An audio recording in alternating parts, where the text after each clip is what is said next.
Welcome to Around the Fire, a space for conversations to nurture hearts and build lives, following Jesus, thinking more deeply about big ideas and how to apply them. Hello and welcome. That is Johnny and I am Sarah. We're friends and leaders as part of Elim Life Church, and we love having conversations and building community. And we are having the joy of working all of this stuff out in real time with real people. And we want to say right at the outset that we're not experts, but we enjoy practicing. We try. And so in each episode, we're going to make space to try different practices that will help us as we follow Jesus. Amazing. This is season 3. So if you're like, yes, it is. This is brand new, I don't know what you're talking about. There are another 2 seasons. However, they are available on wherever you get your podcasts from, audio only. We're all a little bit nervous today because this is a change for season 3. We are recording all of season 3. We have more people in production and all the fun things. So thanks everybody for being here. But if you're listening, you can find us now on YouTube as well as wherever you get your podcasts from. And if you found us here on YouTube, hang around. Hiya. We're going to do our best to try and make this useful and helpful. But we need your questions and your feedback to be able to do that really, really well. So for now, this might change. We'll wait and see. We'll update you if this changes. But for now, just drop us an email. podcast@elimlifechurch.co.uk, and we will do our best to respond to that or engage with that. And it could be because we haven't really got into season 3 yet. So what do you want to talk about? Get in touch, let us know. We'll do our best. You don't like Q&A, but you don't mind Q&R. Yeah, I can live with that. So we like a bit of response to a question. So you're welcome. Thank you so much for joining us. It's really great to have you with us. And so we're going to get into the theme that we're looking at for the whole of this calendar year. Little call back for any of our regular listeners and now viewers. Hello. That's weird. Yeah, I know that is weird. I'm like freaking myself out. Anyway, we are exploring this big theme through the year called walking well. And we've kind of broken that down into sort of 4 themes of how we walk well. So we're made to walk in the garden as friends of God. We're going to be talking about that in this episode today. We're made to walk humbly, doing what is right and loving mercy. Like, what does that mean? Hopefully we'll figure some of this out. We're made to walk as children of light, and we're made to walk worthy of the calling we've received. So it's about that decision then to follow Jesus, isn't it? Choosing the narrow way. And I really felt as well to encourage us that there's space that we can grow and there's space of grace as we're working this out to just have a go at making disciples. And we really wanted to think about what it means to love the Lord our God with all our heart, soul, mind and strength as well. We did. So there we are. Should we? That'll do. Great. Thanks, everyone. So just to help people get into the year and into the season 3, why are we exploring this? Why walking well? Yeah, where do we get this from? Why are we exploring it? Why are we here? Yeah. We also want to add the caveat, we're not talking about literally walking well. Yes. We're not physios. Yeah. So if you've this is not about clambering over mountains and valleys. If you're I've got a bit of plantar fasciitis, or we can't help you with that. Speak to somebody else about that. We want to use that idea of travel and journey and adventure and movement, and that there might be something that we all experience through rhythms and patterns of life of okay, how am I doing that? Who am I doing that with? As you look around, who are your contemporaries? Who are your peers? Who are your colleagues? Who are your, who's coming with you? We've lent on some of this imagery in the past. So we've used backpacks and all that kind of stuff to help us think, again, evoke some of these images of travel and journey and movement and, less about the objective of getting to somewhere. Yeah, so it's not about we've got to get to the destination, we've got to make the most direct route possible, which is how my sat nav is set to get me most direct route possible, even if it means going through tiny little A roads and, not the one. through lakes. But anyway, it's not that. It's about what we're learning as we go. And some of this idea of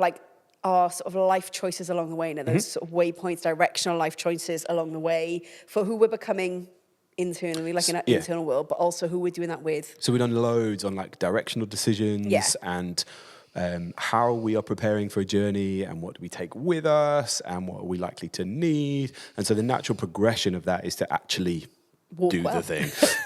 So this 2025 is the year that this will happen. If you're watching this after that, then let us know how we did. But that is the intention for 2025, that we are thinking about the practicalities of community and actually applying the teachings of Jesus to our everyday existence, in gathered moments, but also in like real life the rest of the time. What does that look like now that we hopefully, if people have been part of community for a while, are tracking with what we're taking with us, why we're headed out on this adventure. What we're not taking with us, what we're taking out of the backpack that we don't need to carry. What you carry in that's weighing you down, that actually you could leave in the Shire. Like, what does that look like? And it speaks to, there was a little layer there, a little nod and a wink to it. This idea is not original to us. Christians have been doing this for millennia. We just layer the story of God through the idea of travel and journey and adventure. And so it's a bit of a nod and a wink to those who have gone before us. And then you see it in like the writing in the New Testament as well. Some of the letters use this idea of walking, this like metaphor, this image. Running races, like all that fun stuff. So, but really it's the practical application of the decision to say yes to Jesus. So what now what? Right? So we've had that encounter with the Creator, and you said, this is for me. I've experienced something that has transformed my existence. By faith, I believe that Jesus is God and is alive. What do I do with that? Walking well is hopefully something that's going to shape and inform what you do about that. Not exclusively. It's very much a list in the New Testament idea. It's not exhaustive. There will be things that you want to patch in. There will be things that you want to take away. But that is why we are thinking about these things. And so to do that, it needs a bit of a frame to hang those ideas off of. And so in our planning and praying and kind of delivering of this stuff, those 4 quadrants are kind of how we want to attach those ideas to real people in real communities. Yeah. And we wanting it to equip and resource us for like everyday life. So that's one of the things we're really quite passionate about. We love gathering as community, and we love those opportunities to do that together. But it's like, how are we living this out, working this out, walking this out, like in the reality of life, which is sometimes boring, and is sometimes difficult, and is sometimes exciting, and is sometimes very mundane. But this invitation to walk well with Jesus and with others is kind of a big part of what we want to explore this year.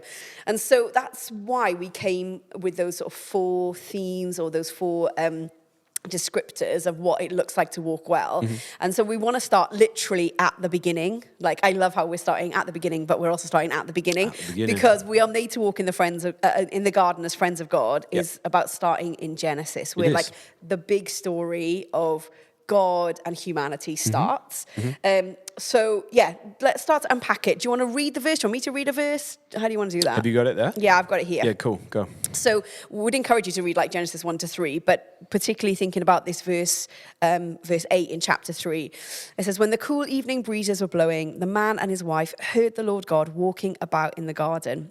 So they hid from the Lord God among the trees. Then the Lord God called to the man, where are you? So there's this beginning, this story of humanity, this interaction with Creator.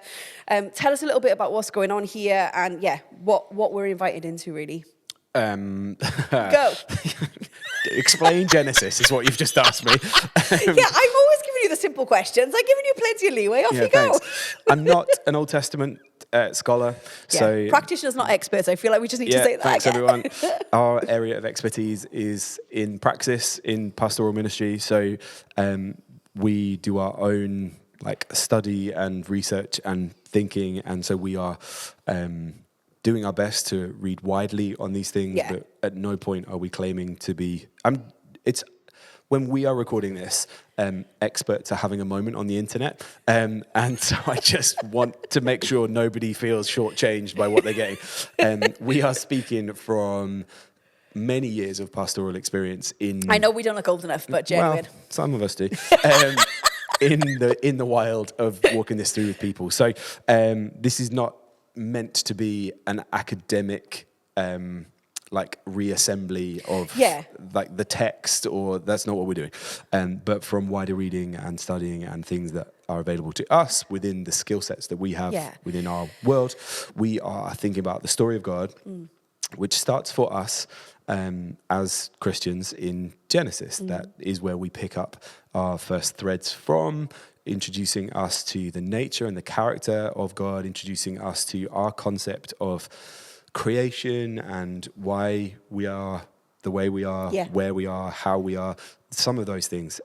Famously, Genesis is not great at answering questions that moderns have of it, because it wasn't written for that. It's not trying to do that.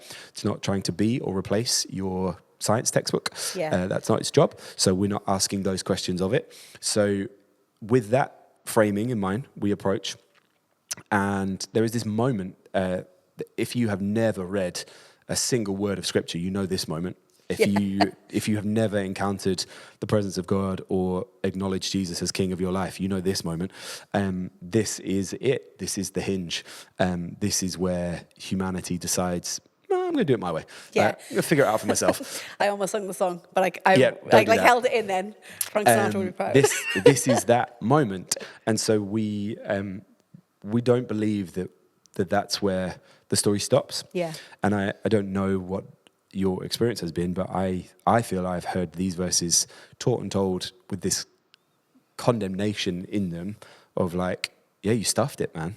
Like that's it. You are the reason why there is pain in the world, and them's the breaks. Hard lines. Suck it up. Like, deal with it. Yeah, because you can read whatever tone you really want to read into the question of God, like, where are you? When God's asking them, Adam and Eve have made a choice that will impact them and others. But God is like searching them out, looking for them, wanting, not because he doesn't know where they are, but because he wants to draw them back into kind of friendship. And I think I've been doing some reading around Genesis, and we'll put some references and resources into the show notes, but just about this idea of like the big story of God, rather than seeing it as this awful, like, fall, perfection is ruined moment of like, actually they were given a choice about the wisdom of God and knowing God, and they made a choice that wasn't great, but that God still wants to be in relationship, wants to walk with them, wants to be in the garden with them as friends of God, you know? Yeah, so I was keen for us to start here, because we're not looking to walk well in our pursuit of God. We're not walking well to find God. We're walking well with God. And I think that if nothing else, if we can grasp some of that shift, like, we're not lost looking for God. We're walking with God as friends of God. So that's speaking relationally. So where are we walking? In the garden. And so we did some work around some defining pieces. I don't like communications that start with dictionary definitions, because I think it's hacky and not best practice. But like, I, on the other hand, absolutely love it, because I really love words. But I think get very excited. But I think the definitions here are helpful, because where we live in the world, a picture of a garden looks very different to if you live in sub-Saharan Africa, or if you live in a tropical environment, or if you live, like, to describe a garden to somebody who lives in New Zealand, they're maybe not thinking of the concrete jungle that we inhabit. We're based in Birmingham, for those who need to know. And so to say things like, hey, we're made to walk well as friends of God in the garden, what does that mean? And so the Genesis 3 is giving us, 1, 2, and 3, and to about 7, right? Is giving us clues around, the garden actually is this place of joy and presence. So now, I know what that is. So now it's less about my first children's Bible and this picture of Eden as two naked white people looking afraid at an apple, than it is about, the garden is a place of joy and presence. So anytime I encounter joy and presence, I'm now drawing those lines and go, I'm in the garden. I'm in the garden. That's where God is. That's where God is. Now, God is not limited to the garden, but we apparently are made to function best relationally with God in that environment. We are created relationally to be friends of God, which is wild, like to be aware of his presence in those environments. Have we talked about it in the podcast? I can't remember. It's been a while since we recorded. But like the idea of boundaries and our decisions based on when we play the thing through. So we eat the fruit, we choose best for ourselves and turn our back on what God has decided is good. So now we change our relationships with boundaries, and we go, I'm going to push it right to the edge. I'm going to go as far as I can possibly go. Where actually the other way around, boundaries help us understand where love lives. And so we go, actually inside of what God has declared as good, I start to come alive. And I start to understand, I'm made relationally to function best at a place of joy and presence. I'm walking well in the garden. Because when you read some of that, read from Genesis 1, like, humanity, male and female, like humanity, are made in the image of God. And there's this, right from the beginning, there's this picture of community and relationship and friendship and community. Like that, it seems to be really vital and integral to how God has made humanity and for that purpose. And so I think understanding that is really important. And I think I've been reading some stuff around this about that the decision that they make, it's not that God didn't want us to know things. It's not that God doesn't want us to grow. It's just that he wants to lead us in that and help us in that and walk well with us as we grow and as we understand and as we develop. And so I just think that's a really interesting thing as well, that it's this dynamic relationship that we're invited into, this dynamic friendship with God, and that even when we get it wrong, and even when we mess up, and even when we make choices that we think are better than what God has invited us into, that he is still there with us and he is moving towards us. And I just think right from the beginning of like this story of like humanity interacting with the Creator, you see this set up and you see it played out again and again and again through the Bible, through church history, in my life, in our lives, right? Yeah, and more articulate and informed people would be able to get here quicker. But I feel we hear often a defense of God around like, oh yeah, but there was loads of other trees that they could have eaten from. Almost like the assumption being that, oh, God's being a bit tight or a bit mean by saying like, don't eat that. Like you're setting them up to fail. Like, no, that's not what this is. I think it can be a complex idea for us in the way that we have been raised culturally and through our education and all that good stuff that we're thankful for, and is not the problem. So I'm not setting that up as like, if only we could think differently, we'd understand these stories. But to retread old ground, like it's written for you but not to you. And so you have to do the work, we have to do the work, I have to do the work to place my comprehension skills in a slightly different space, to be like, what am I being told here? Why is my attention being brought to the middle? If we know anything about scripture, if it's in the middle, it matters. And so it's in the middle of the garden, in the middle of this setup of like being made in the image of God, being invited into the fullness of joy and presence, and then something happens. It wasn't about God setting a trap that I believe God knew humanity would always fail. There's a different thing happening. It's not unreasonable for the creator of all things to be the creator of all things, including the knowledge of what's good. Like that belongs to God, and that's God's decision. And so it's not this moral like, oh, well then we're not agency. We're not beings without agency. We're never set up to fail. No, you get to choose. You can choose what's good for yourself, but just by that definition, if what's good belongs to God, what you define as good for yourself cannot be good. It just can't be, but which is a really complex rabbit hole for our brains to go down when we read. There's so much happening in these verses. It's such good, like the level of skill involved in this is such good storytelling. Wild to be able to pack all of that into those verses and to pick at that thread, and it's telling me who I am, it's telling me who God is, it's telling me about community, it's telling me about my expectations for when I decide to move away from the things of God, it's telling me about the consequence of those things, it's setting me up to understand, like, there's so many things happening in that really condensed space that it is worth the time we felt to pick at this a little bit, to be like, before we get into any of the other things that Walking Well will take shape by, to understand from the outset, like, we're made to walk well with God in the garden. You are not punished and outside and in search of God. God has revealed God's self through Jesus. And so there's not this mystical quest going on to be like, where is joy and presence? It's the garden. It's with God. It's in God. And so for any of us tracking with this as part of our community, or if you stumble across this on the internet, the quest is not to find God. God has made God's self known. God has been revealed to the creation. So now, what are we doing? What's the point of the adventure? It's like, well, there might be layers to this thing. Like it might matter how you live now that we have been reconnected with the place of joy and of presence. Now my decision making matters. Now my community matters. Now my thoughts matter. Now my words matter. Now my decisions matter, because am I inclining myself towards the center of that existence, which is what's good, which bears fruit, which turns out to be life. The consequence of good belonging to God is life. Or am I inclining myself and my direction of travel towards the consequence of the fruit that I have the ability to produce, which turns out to be death, figuratively and, because the consequence here was death. And when you read it, I just been reading it again this week and being like, they don't eat from this tree. Like, here's a good boundary. It's not that I don't want you to know, but I want to lead you in that knowledge and that wisdom. I want you to grow to maturity, and I want that to be in relationship with me, not outside of relationship with me. So that's kind of some of the premise of that there.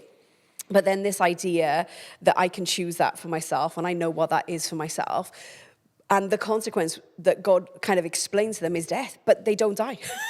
And so you're like, even in the, humanity choosing perhaps not wisely, although there's a figurative death, they are now not able to be in the garden in the same way that they were. And even though there is now an awareness of themselves in a way that they didn't have before, God is still gracious and kind to them. He's still like moving towards them. He's still looking for them. As you read it on, he creates clothes for them. He looks after them still. And so I just think there's something really beautiful that even if we're listening to this and we're thinking, oh man, I've messed up. Like there's no hope for me in that. I've done too many things or whatever. That even right at the very start, there's this just picture of God's grace towards us, of his mercy towards us, of his kindness towards us.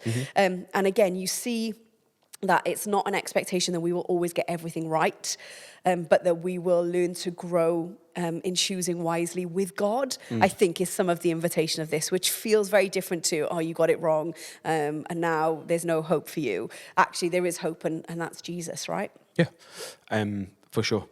It's a really important part of the story, which we felt probably was maybe assumed, and it would be useful for us to be deliberate about introducing people to these verses, these ideas. We have people new to us in community. And so you never want to assume or presume that people have been on the same adventure to knowledge and to understanding. And so we thought it would be helpful to include that for a bunch of reasons, but so that we kind of have a shared kind of perspective on that stuff too, of like, hey, this is where we start from. This is kind of setting our stall out and helping us understand. I want to speak about the sound. Yeah, okay. That they hear. I'm going to try my best to do that really quickly. So for season 3, I'm going to break the fourth wall. I don't know how much of that we have or haven't done. But for season 3, we're going to bring a brain break in. So we're going to do our best to go for a bit, let you have a stretch, do something else if you need to, and then come back in the second half. So I'm going to do my best to get this in this first half. You are brave, my friend. Yeah, go. We'll see how we go. So you talk about the sound of God in creation. Yeah, so go on, unpack that a little bit for us. They heard the sound, which just captivated me a little bit. The idea, because, and this is going to find some people in some different places, and that's okay. Again, I think too often our perspectives and perceptions of these encounters can be shaped by like my first Bible or that kind of, which is beautiful and great, and I'm not having a pop at those things. But the images that we receive are like this disembodied pair of legs that seem to exist amongst a set of trees. Now, I wasn't there, so I'm not saying that didn't happen. It seems unlikely to me that that's what they experienced. No, I can't get that image out of my head. I apologise. It seems unlikely that that's what they encountered. So what did they hear? Yeah. What did they hear? Because they knew the sound, because they responded to it. They heard the sound, and they hid. And so my communication on that day was kind of rooted in that stuff, in that I think we can hear the sound and then we choose either to turn towards life or we're drawn to life or we're driven to hide. That was my communication. Yeah. But they heard the sound of the Lord walking in the garden. What does that sound like? Like, what is that? Yeah. What's that noise? And I gave some examples that I think we can build something out from that might be helpful and useful for people, because I don't know, I'm sure there's somebody the Spirit of God speaks to them and it sounds like somebody walking, a disembodied pair of legs walking through the garden, but I haven't met them yet. It's not like the BFG, is it? No, I haven't met them yet. If that's you, don't send us an email at podcast@younglifechurch.co.uk, because you are the exception to that rule. But what does it sound like for the Creator to move through the creation? Because they are the clues that help us in 2025. Like, they are the things that, like, the creation clearly has the ability to hear the sound of the Creator moving in the creation. Yeah, and that isn't, like, the scholars think differently about whether God physically appeared or whether it was the sound, or, there's all sorts of ideas. But what is clear is the ability to recognize that that's God. Yep. And so when we think about, okay, so what does that look like in my life, and how do I apply that to my walking well with Jesus now? It would seem that it is possible to be aware of God's presence and to be with God and to recognize the sounds of God, and that being a metaphor for recognize how we see God at work, right? And what we see God doing, and I feel what strongly we see in his about character. this because there's too much nutty stuff about this floating around that, like, we don't need to be put off by or intimidated by. I think too much of this stuff, like the externalizing of these things, can take the shape of behaviors that can feel quite intimidating to people. Okay. Or like, if that's what following Jesus looks like, I'm not sure if I'm the one for that. Do you know what I'm trying to say in that? So in the sense, no, I'm not sure. So let me ask you, in the sense that you can see some extremes of behavior and that becomes the benchmark for what it looks like to follow Jesus. Defined by, this is the proof of God moving on the face of the earth. Defined by these things or these behaviors or these things happening. And I think we, if we go backwards to go forwards, if we go to Genesis to go, well, the creation, it seems to be implied to me that the creation is created with, is imbued with, is breathed life into, with the ability to recognize the sound of the Creator moving in the creation. We know when that is happening, and that doesn't, we're not given the details, so maybe it is, we'll find out, I guess, at the end of all things. But to my mind, that doesn't seem to suggest extreme acts of culturally obscure behavior. Well, the reality is that the culture that this was written to would have understood this very differently to us now as well. So it can't be about that, because what's culturally acceptable changes through time in some of those things. So it has to be about what the characteristics of who God is, I guess, and the essence of who he is and what he's created and why he's created and what that looks like, to find our place in that, because it is a relational thing here as well. So the sound of God in the creation is the ability to recognize that and respond to him, right? And so then what is that sound? And so if we go prior to humanity's decision, not everybody prefers this, not everybody teaches this way. I prefer, rather than for moments like this, rather than in that funnel of bringing it down to the singular, the granular Adam and Eve, I think it can be helpful for us to just come up a step and go, oh, humanity. Yeah. Because that's what's what being they represented here. That's what we're talking about here. Humanity's decision to turn away from what's good in this moment. So prior to that hinge, prior to that decision, what were the conditions that they were living in? If we're defining the garden by the place of joy and of presence, then the sound must include justice and mercy and grace. I'm adding my lens now, non-violence, of peace and of love, because those things didn't exist prior to that hinge moment. Yeah. So if that is the sound of the Creator moving in the creation, that's what we are wired to hear. That's, again, not literally, but that figuratively, that is what causes us to. This is a very obscure, at time of recording, British reference.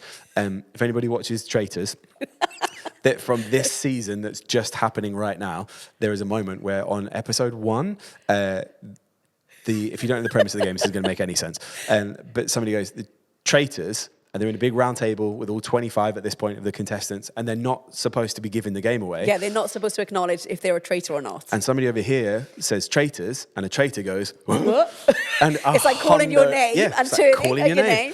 and I think these are the sounds that, as the creation, when we hear the Creator making these noises, we go, I know that sound. That I'm being called toward that sound. Yeah. I recognize that. I know that noise. I'm paying attention to that. I'm tuning into that. They knew the sound of the Creator moving in the creation. And I think we also know the sound of the Creator moving in the creation. But it looks like, to mix metaphors, those things that we just rattled off. What gives us confidence in that? Well, that's the environment that they were in prior to deciding to come out of it. Yeah. That is what the garden, that is what the place of joy and presence was like before they made the decision to leave it. So that's what gives us the confidence that that might be what the sound is, other than, oh, well, the Creator moving in the creation is me getting my own way, like through cosmic intervention for my favor. I'm like, no, I think the story is telling us something a little bit different. I think the Creator is already in your favor because you're already made in the Creator's image. Yeah, absolutely. And made to connect with him and made for relationship with him. So instead of trying to get something from the Creator, we are responding to what we're being given by the Creator, which is this environment of joy and presence. Yeah.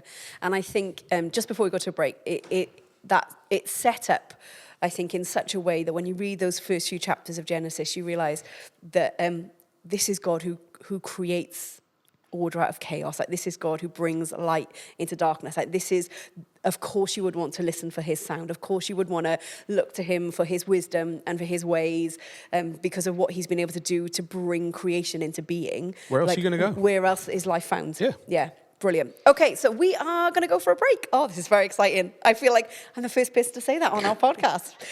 You can take a break. We're going to have a little bit of instrumentally music for a few moments, or you can not. It's up to you. You can just fast forward it. But if you need a little brain break, if you want to, I don't know, put the kettle on or have a cuppa or do whatever, we'll see you back in a few moments' time.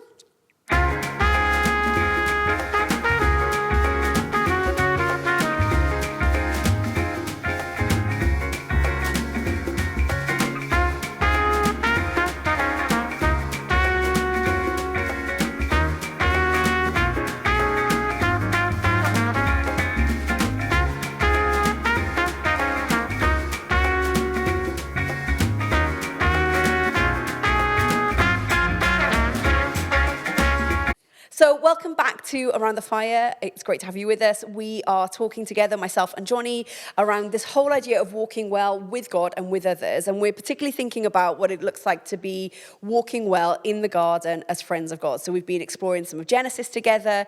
And yeah, I'm really enjoying the conversation, Johnny. I'm learning some stuff today, which is great. Nice. So yeah, talk to us a little bit then about... we talked about hearing the sound of God in the garden. We've talked about being able to recognize him. But there's something that changes at this point in the narrative and the story, right? Yeah. So what does it sort of set up for how we continue to connect with God, I guess? Consequence. Yeah. Is that where you're hurting me? Well, I'm trying. Yeah, thanks. Thanks for your help. That there's this separation and then it leads to other things, right? We do make notes, honest. Yeah, we just don't I just don't read them. Yeah. Consequence, right. So then what I shared with us in community, I think there are three things, and not just because there's meant to be three things, because that's a bit hacky and tired as well.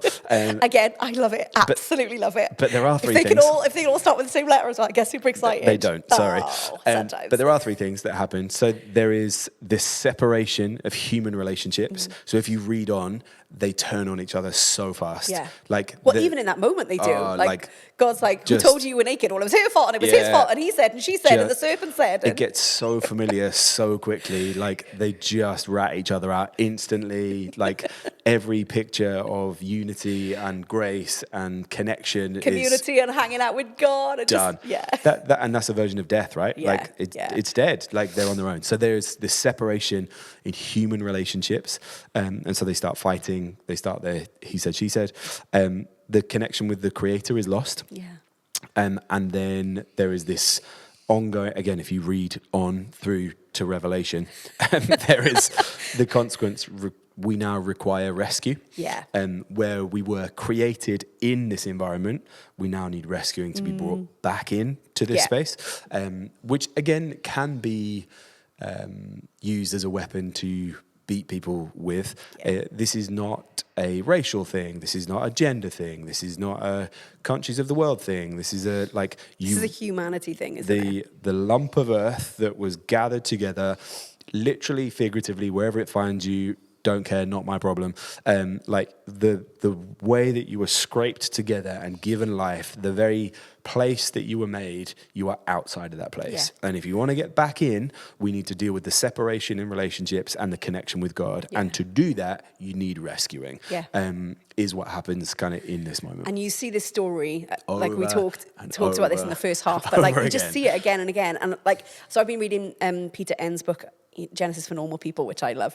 And he's talking about viewing this story in the light of actually this is setting up some of how we are as humanity in relating to God, and just God's desire always to kind of come for us and rescue us and make a way for us and help us to find life and life in him, and help us to find wisdom in him and in relationship with him. And that it's sort of set up in this initial story, but that we can trust him because he is still connected to humanity and still wanting to find a way to, I guess, bridge that gap, that separation that's happened. And find a narrative account in the Christian Bible where that isn't the story. Yeah. There isn't one. Yeah. There isn't one. Like that, it's just versions of that all the way through. We're being retold that story all the way through. We are living that story all the way through. Just the difference this side of the ascension. We've got a great podcast on that, by the way. Fifth ever one. Sarah's going to come out in hives. I am. Got a bit panicky on that one.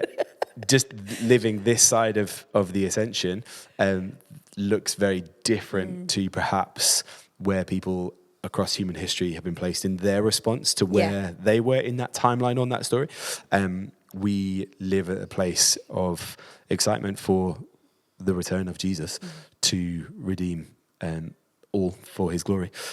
But we live by faith through the lens of Jesus. We are not waiting for the Messiah. We are faithfully walking well with the Messiah, right? Yeah. Would be some of the point that we are making. But no, this kind of consequence thing has to be folded into our awareness, I would argue, of our relationship with each other, our relationship with the Creator, and then our place of dependence on God. And that's part of what's happening as they gather around this tree.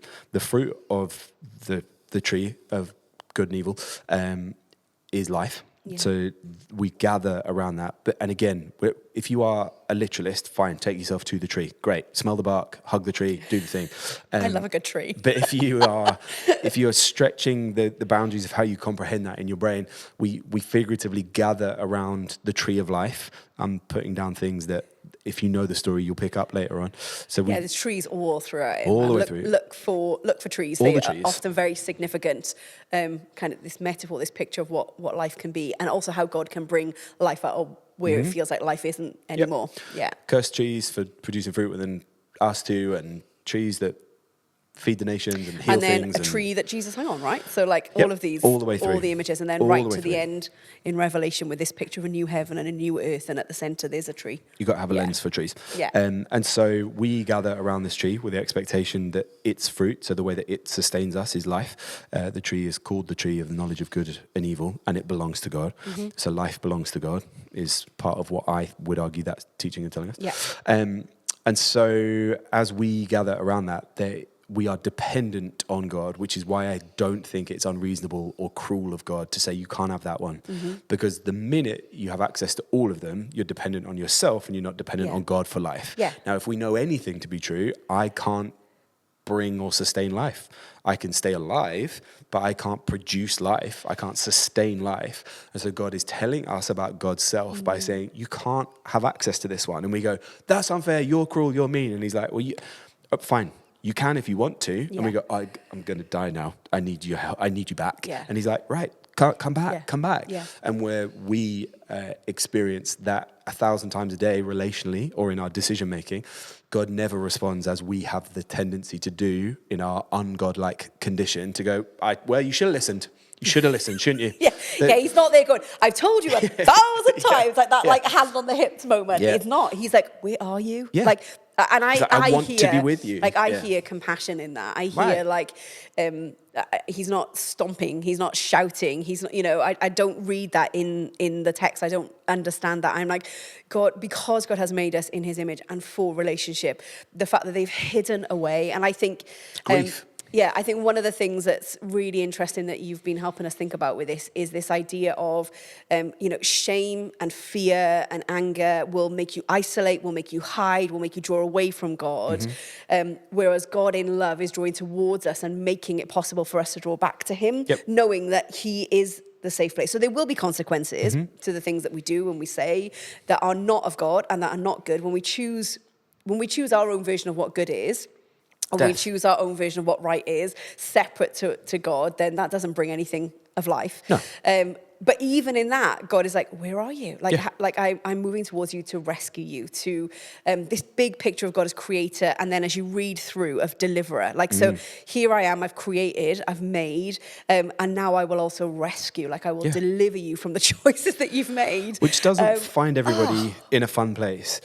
And I understand that. And we're not going to remedy that today, but the third piece of consequence from the garden is so important to be dependent on God. Yeah, okay.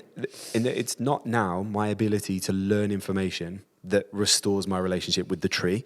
The tree's a tree, literally or figuratively. I don't want my relationship with the tree restored. I want my relationship with the Creator restored. Yeah. And the parameters where love lives in that decision is by me acknowledging I am not God. Yeah. I need God for that to be, for rescue to happen requires my acknowledgement that I am being rescued. Yeah, that I need rescue. I'm not doing the rescuing. So even acknowledging that you need rescue and then looking to the one that can rescue you. It's also, but I think because of the way that shame or fear or guilt works, condemnation, all of that, even admitting that can feel really vulnerable for people. So vulnerable. Which is why I think as human beings, we do what we see here. We try and hide it, or we try and find our own way, or we try and negate it, or we try and justify it, or there are lots of ways in which our humanity defense mechanisms kick in, and you're really good. And I think what we can end up doing through the lives that we lead to stretch the kind of imagery that we are given here, I think it's really, God will let you build an allotment the other side of the garden wall, right? God will let you try and plant and sustain and nurture and build and grow and do what you want to do the other side of the place of joy and presence. God is so good to us that he will let us get as close to, we might even use the retaining wall to put our shed against to keep our tools in. Get that trellis on. Yeah, to get the trellis on. And look how clever and smart and great I am. And we can try and set it up and institutionalize it, or systematically ensure that crop rotation happens, or we invite other people to plant allotments alongside us. But there will be a day and a time where you are not present to tend to that garden, and it will die and it will fade. Contrasted to the other side, well, the full version of the story is God invites us into a city without walls, where there is no night or day, and we're not dependent on the rhythms that we think we can succeed in, but we are dependent entirely on the presence of God, where joy and his presence are eternally. We are invited back into that space, but he will let you build an allotment that runs parallel to the place of joy and presence, but ultimately it will fail because we have no ability to produce the fruit of life for ourselves, because we don't get to own the tree of the knowledge of good and evil that belongs to God, for all the reasons we've just talked about. But I think to come to a place of going, I need to be let back in there. I can't sustain myself out here anymore. I need to be brought back into that place. I need my shoulders to come down. I need to sleep. I need to be able to wash. I need to be able to be drawn from something that I haven't had to be responsible for growing and maintaining and sustaining and working out and rotating and organizing and administrating and helping and giving and trading. And it's too much to be brought into the place of joy and presence, to let our shoulders come down, to know love and to be sustained by the presence of God. Requires us to, we have to, again, I'm poking holes in the metaphor at this point, but the tools of the allotment aren't needed in the garden, and that freaks us out a little bit because we're really good at conditioning ourselves to rewarding the patterns. I know if I plant these seeds at this time, I will receive that at that time. It's not as transactional. Can't do that. You can't live like that in the garden. You live in the garden exclusively dependent on the presence of God, which is a scary place to be. as you are learning how to leave those tools in the allotment and live in the garden, to walk well in the garden. And we have relational kind of normalcy is based around transactional behavior. So we are friends with people because it's mutually beneficial. It's not mutually beneficial to God to be friends with us. Yeah, he's not getting much. What?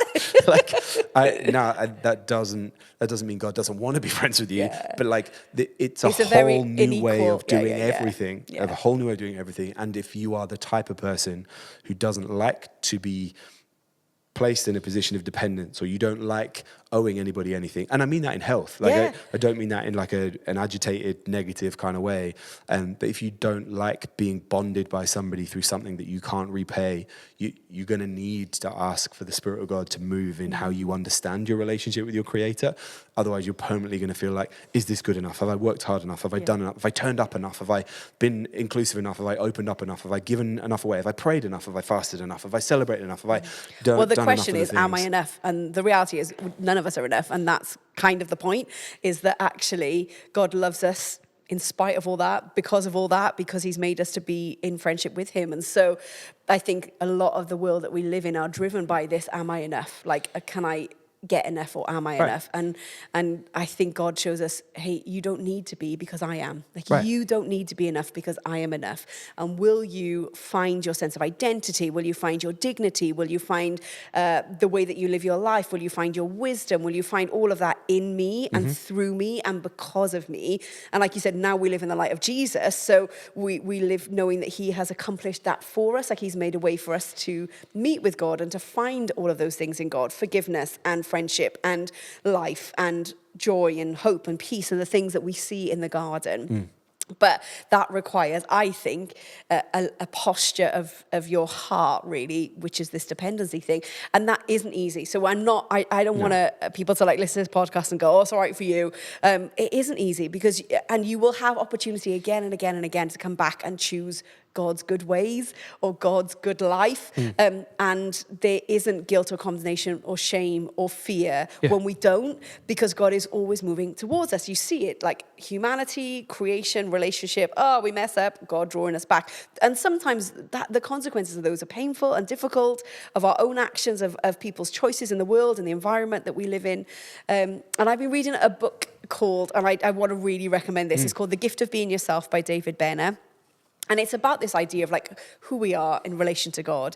And actually we can't figure out who we are without figuring out who God is. Like in that sense of like knowing God and knowing self are intertwined. And you sort of see that a little bit here. Look at you becoming a mystic. I know, look at me. But you see that here. It's not a very long book. It's only like 100 pages, so go for it. It's written by a mystic. So that's I just want to let you explore and get floaty. But I just wanted to read this because he's talking about that knowing God and knowing yourself are like connected and they're inseparable. Right. And I think you see this here in the garden as well, really. That God reveals his character again to Adam and Eve, a picture of humanity. Like, you've messed up, but I'm not going to chase you. Like, I'm not going to like beat you down. I'm going to invite you back. I'm going to search you. I'm going to look for you. I want to help you to still find life. And so he just talks about this idea that we're not all meant to become like cookie cutter versions of something, but that actually we can become who God's calling us to be, which is friends of God in the garden, experiencing joy and presence. But we've also got to be willing to recognize how we respond to those things and where our dependencies lies. And so independence can look like, well, I can sustain my own being and I don't need other people. That isn't dependency on God. That could look like, well, I'm going to push like this version of myself because this is the bit I feel comfortable presenting to the world. And God's like, yeah, but I really love the real version of who you are. And you don't need to hide that from me. So I think when we see that it says, it goes on and it reads like, they just suddenly became aware of their identity and their dignity. Oh, we're naked. Like in a way that they hadn't understood before. And they weren't equipped to deal with that reality. And that's why God, I think, made clothes for them. One of the reasons why God did that and helped them in that way. And I think part of walking well with Jesus is bringing those parts of our lives that maybe we're not that excited about and we wouldn't necessarily want other people to see. We don't have to hide that from God because he sees all of it and he sees all of us and he loves us. And it's not based on what we can present or how we can perform. And I think that is a level of dependency that I have not got to fully myself, you know, and I think that will be the adventure of my life is how do I keep coming back to that and recognizing and being drawn in love and recognizing the sound of you in the creation in my life. Like, what does the sound of God look like in my life? Like, how am I recognizing and seeing him and connecting with him and moving towards him, not either choosing my own way or hiding away in shame or isolation. And you might need some people to help you do some of that stuff. You might need to read things like this or, you know, have those kinds of conversations. Yeah. But I think it's that level of dependence that God wants because we're created in his image. And so fulfilling and living into being friends of God can only be found in that connection, that relationship with him. Yeah, really good. Thank you. I want us to be clear in what we're saying in that it's poor practice to make an argument from silence. So let me say it out loud. We're not saying that like, oh, it's fine, do what you like because God wants you back anyway. No. Like we're specifically talking about consequence. Like when we sin, when we choose our own way, when we turn our back on what is true, defined by the God of the Bible, saying, hey, this is what is good. This is what results in life. This is what is consequence. What we're saying is when we realize, oh no, I have turned my back on what's good. I have sinned. I have not been agreed with being... I've depended on my own ideas, my own ways, my own thoughts. And we're not trying to grade sin or say, well, I haven't done anything malicious. It's like, no, but like, if we're walking well, we've got to be honest about how are my relationships with other people? Yeah. What is my connection with God like? And am I aware that I need rescue? Now, we would argue there is a slightly fuller conversation to be had in a different day about we have been rescued. So now, which is why we are hammering dependence rather than like, and this is how we're rescued. We are rescued as a consequence of the perfect life, murder, resurrection, ascension, faith in those things in Jesus. Yeah. So we have been rescued. So now we are dependent on Jesus for those things. What we're not saying is do what you like. God's sort of looking the other way and he'll let you back in and we won't talk about it. No, like it has the conditions for being allowed back in are faith in Jesus because of the consequence of us choosing our own thing. Yeah. So I want to be really, really clear. We're not saying like, it doesn't really matter, do what you like, because you'll all get in at the end anyway. We live on the branch of the tree that says, no, like there are consequences to trying to sustain life for yourself without being dependent on God that result in death. And what we see is a picture of separation. The consequence of them of humanity deciding to turn its back on what's good defined by God is removal from the presence of God. That is death. Like that is the worst possible case scenario. Yeah. And so if you find yourself in the worst possible case scenario where you go, God's not present I'm not aware of God in this moment, like then I need to turn back through faith in Jesus to the place that God is. I just wanted to be really clear. Yeah, that's helpful. Like, that's cool. Where we are coming from. It's not like what does it really matter? God loves you, you'll be fine. No. I think it's more like this idea of transformational knowing of God and knowing of self rather than, you're right, that's a really helpful clarification rather than saying, do whatever you want and, it's fine. It's all kind of floaty, whatever you want. I think it is clear. Can we clip that and Reverend Sarah Whittleston said, just do whatever you want, it's fine. Put that on the internet forever. Thanks, everyone. No, please don't. Because, there are, I think we come back to that picture that you talked about of like these boundaries where love exists, to live within the boundaries that God has set for humanity is the way to experience life and is the way to experience love. And when we choose outside of that, there's a way back in because of who Jesus is and because of what he's done. But not to, I think what I was trying to make the point of like, but don't run away, don't hide away, because those things will isolate you. Those things will make you feel that you can't come back to God. But he's made a way for us to come back to him, and that's through Jesus. And there's always a way back to him. Like there's always, like there's nothing you could do that is going to be so terrible that God won't say, I still love you and I want to welcome you back. But with that, and we'll unpack it perhaps in the other elements of what it means to walk well, there is then a way to be. There is a way to be. There is a way to walk with God, in dependency on him, for his wisdom, knowing him, like choosing his ways, and choosing not our own, because outside of him there's not life, Yeah. So it's good. Yeah. Let's use that as the pivot to, we have a question. Yes, we do. And we're thinking about the then tools of community, and what does it look like without fear, guilt, and shame to be aware that we are doing the relational work to restore our relationship with each other and maintain our connection to God and from a place of dependency. And so let me ask you the question first. Oh, here we go, folks. And then we'll go from there, because I'm aware we've got a couple of minutes left in this episode. Yeah, so and we want to pray too. We want to get to some things. So not, all the things that we've just talked about. So not being driven by fear, guilt, and shame. Keep that kind of context in mind. Here's the question. What does walking well look like when you struggle to gather on a Sunday? So maybe fill in the gaps for those who are like, why do you care about Sunday? That's an oddly specific question. What are you doing on a Sunday that I didn't know about? You're welcome to join us. So if you want to pad that out for kind of context, but what does walking well look like when you struggle to gather on a Sunday? Yeah. So I think that question is about like, for lots of people, Sunday is a moment to gather with other people who follow Jesus. And so if part of walking well is working this out in real time with real people, how do you do that when perhaps a Sunday, where is maybe the place where the majority of people would gather, isn't easy for you or isn't possible for you? I think what I would say to that is, let's not idealize a Sunday as the only place to gather, the only place to build relationship, the only place to meet. I love a Sunday morning meeting. I'm like, let's go. I love singing together. I love being together. I love catching up with people. I love seeing generations, like gathering together. Like, I'm a big, big fan of that.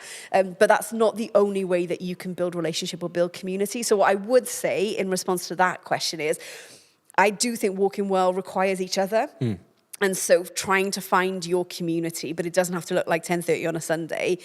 But also if you're thinking of that Sunday as like, I can kind of take it or leave it, I also would say, like, don't discount it as a way of walking well with others. So it isn't the be all and end all of walking well with others. Look to find community and relationship and connection with people. There are a whole like 6 other days of the week, so we can do that in different ways. In fact, that's part of why the podcast exists, to help people figure this out. You might want to listen to it with some friends or watch it with some friends and talk to each other or send it to each other on a WhatsApp group and go, I didn't agree with what they said there, or what do you think about this? I don't know why I'm doing this. How do your WhatsApp groups work? Like so many WhatsApp groups. What is that? What device are you using for these WhatsApp groups? But also what I would say is, don't discount it as a place to connect with others, because I think we can become too much the other way. So like, don't go to the other extreme where it's like, it doesn't matter if I never gather with people, not necessarily on a Sunday. It doesn't matter if I gather with people in like, perhaps larger groups than 2 or 3 of us. I actually think there's something about that is really beautiful and representative of the bigger picture of who God is, what he's doing, what it means to be part of community. So if it is possible to gather, great. Like, don't discount it and say, I don't ever need that. But you can find other ways to do that than a Sunday, if a Sunday legitimately is not like a really good option for you. Yeah. All right. What would be my point? Thanks. Thanks, everyone. Why would you go into bat for Sunday morning? Sunday morning specifically? Yeah. Or because, well, I don't really mind which day we meet, if I'm honest. No, but like I'm so let's just be specific. We understand the principle. We understand you believe other days of the week exist. That's fine. Why this one? What about that? So it could be Wednesday, it could be Saturday, it could be whatever, fine. But like, let's just make it Sunday. Yeah. What about that are you going into bat for? Like, why, if people are 50-50 and they're like, do you know what? Go on then, let me try. Yeah. Like, what's the value? Okay. Oh man, there's so many, but let me just try with a few. One, I think you get to experience different perspectives from different people because you're in a gathered group of people together. A lot of our time, we're like with people perhaps who are like us. And so when you gather in a slightly larger gathering, whether that's 5 people or 50 or whatever, you're going to encounter different perspectives, people from different kind of walks of life. Do you see what I just did there? Thanks very much. And I think that's only healthy and good. You can become really siloed otherwise and really kind of like isolated. I think there's something about, and I really love to sing. So I think there's something about singing with others. I think there's something really, I don't know, just something about singing and singing songs and singing truth to God, about God, with each other. I think that sometimes can help us get past our analytical thinking brain and allows us to connect with God in a heart way. And being with others who do that together, I think there's something about that.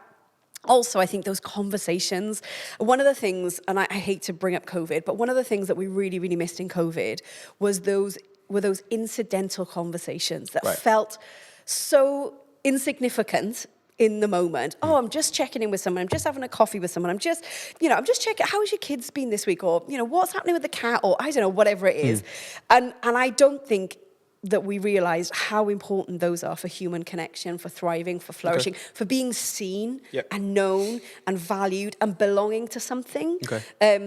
And knowing that you matter because somebody has asked you, someone knows your name, somebody has asked how your week has been. And however you choose to respond is up to you. But I think there's something about... or not. Yeah, but I think there's something about that really helps to build, I don't know, just life, I guess. Nice. And then we get to ask questions in real time. We get to wrestle with some of the stuff that we're looking at in the Bible and that we're thinking about together. And then we're like, how do we cheer one another on with that? How do I support someone in that? Those moments help facilitate lots of those things and more. Rolling the edges on your humanity. Yeah. Nice. Thank you. I think we are at time. Okay, should I pray? What are we supposed to be doing? So let me lead us in a little prayer practice. Sure. And then do you want to do kind of like the resources and the outro-y bit? Yeah. Lovely. So one of the things we love to do with Around the Fire is to finish with a prayer practice. That's one of, we don't want to just talk about what this looks like and have big conversations and deep conversations. We love that, but we then also want to think, so how do we apply this? And so I just wanted to do something called a breath prayer, which is a really, really simple way of praying. You can pray at any time, anywhere, any place. No one else needs to even know that you're praying, but you're using your physical breath to help you to connect and become aware of the sound of the Creator in the creation, to become aware of God's presence, his joy and his presence, that you become aware of like your dependency and your need for him and your need for that rescue. And so it's a really, really simple way. I'm going to help us with 2 words, but you can choose really any 2 words that you want. And there's this idea that on your inhale of your breath that you're receiving and you're becoming more aware of God. And then on your exhale, the way we're going to use it today is releasing anything that isn't of, from, or for God, anything that feels like we have chosen good for ourselves outside of God. So I'm just going to use 2 quite evocative words today, love and shame. So as we breathe in, we're going to breathe in love. We're going to breathe in the presence of God. We're going to become aware of that. And then as we breathe out, we're breathing out anything of shame that would cause us to hide or isolate or run away in fear. As we breathe in, we're going to breathe in this idea of love and presence and joy and welcome and dependency. And then we're going to breathe out anything that causes us, through that word shame, to try and figure these things out on our own, separate to God. So let me just lead us in that just for a few moments. So as you breathe in, you might just want to think of the word love. You might want to say the word love. You might want to pray the word love. You might want to just hold that in your physical kind of body. Like, what would that look like to receive God's love? And then as you breathe out, shame. Anything that is isolating, that is challenging the identity of who you are as made in his image. So we're breathing in love. And we're breathing out shame. And you can do that like on the bus. You can do that on the go. You can do that as you start the day, as you end the day, through the day. So maybe that will be a helpful practice for you. So I'll just do it one more time. As you breathe in, you're thinking, what are you receiving? And as you exhale, what are you letting go of? Amen. Amen. Thank you for joining us. Thank you for being here. I am now contractually obligated to do the things that everybody on YouTube tells you to do all the time. He loves the notices. I love it. Live for it. This is a new channel for Around the Fire. So if you're like, where's all the other stuff gone? If you find wherever you get your podcasts, then the other 2 seasons are over there somewhere. This is brand new. So do us a solid. Can you subscribe to this channel? Because then you find where this lives. The other Elim Life Church stuff is amazing, but we're not going to annoy everybody by putting podcast stuff over there. We're keeping all of that over here. So subscribe to this one, and then you get all the podcast stuff. Amazing, thanks. If you know people who enjoy kind of these long conversations around these types of things, listen, look at us. We're not doing the young 20-second cool guy stuff. We're going for a long walk over here. If you know other people who like this kind of stuff, let them know it's here. Thanks, and get them to get in touch. So podcast@elimlifechurch.com. all one word, .co.uk. There will be other things to come in the future. We're working hard on how we can do that really, really well. But we want that to serve you, so let us know what would be helpful, and then we will point everything in that direction. Thank you for being here. We've got 3 more on Walking this well. conversation. Yeah. So hopefully that exists somewhere, around somewhere. And we'll see you they next are week. released in schedule. So if you're tracking in real time, you're probably related to one of us. So well, let us know. Send us a message. How was it? And if not, then get in touch and we'll speak to you on the next one. Thanks. Bye. Bye.